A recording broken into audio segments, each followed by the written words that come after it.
સરદાર વલ્લભભાઈ પટેલની 150મી જન્મજયંતિ નિમિત્તે કેવડિયા ખાતે કૌશલ, સુશાસન અને વીરતાના પ્રદર્શન મૂવિંગ પરેડ સાથે યોજાઈ હતી, જેમાં ગુજરાત કેડરના આઈપીએસ અધિકારી સિમરન ભારદ્વાજે ગાર્ડ ઓફ ઓનર લીડ કર્યું હતું. તો આ પરેડમાં ઓપરેશન સિંદૂરના 5 શૌર્ય ચક્ર વિજેતા અને બીએસએફના 16 વીરતા પદક વિજેતાઓ પણ સામેલ હતા.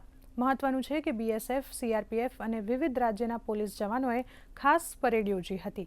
સાથે જ એકત્વની થીમ ઉપર આકર્ષક ટેબ્લો રજૂ કરવામાં આવ્યા હતા, જેમાં ગુજરાતના ટેબ્લોમાં ભાવનગરના મહારાજા કૃષ્ણકુમાર સિંહજીની પ્રતિમા, ભુજના સ્મૃતિવન, સોમનાથના પુનરોદ્ધાર અને સરદાર પટેલની પ્રતિમા રજૂ કરવામાં આવી હતી. તો પરેડમાં રામપુર અને મુધોલ શિકારી શ્વાનો જેવા ખાસ તાલીમ પામેલા ભારતીય જાતિના શ્વાનનો પણ સમાવેશ કરવામાં આવ્યો હતો, જે આત્મનિર્ભર ભારતની ભાવનાને દર્શાવે છે.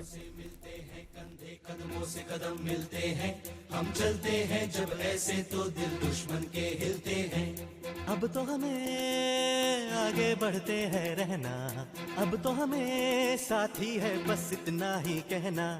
अब तो हमें आगे बढ़ते हैं रहना, अब तो हमें साथी है बस इतना ही कहना. अब जो भी हो शोला बन के पत्थर है पिघलाना, अब जो भी हो बादल बन के पर्वत पर है. कंधों से मिलते हैं कंधे, कदमों से कदम मिलते हैं, हम चलते हैं जब ऐसे तो दिल दुश्मन के हिलते हैं. कंधों से मिलते हैं कंधे, कदमों से कदम मिलते हैं, हम चलते हैं जब ऐसे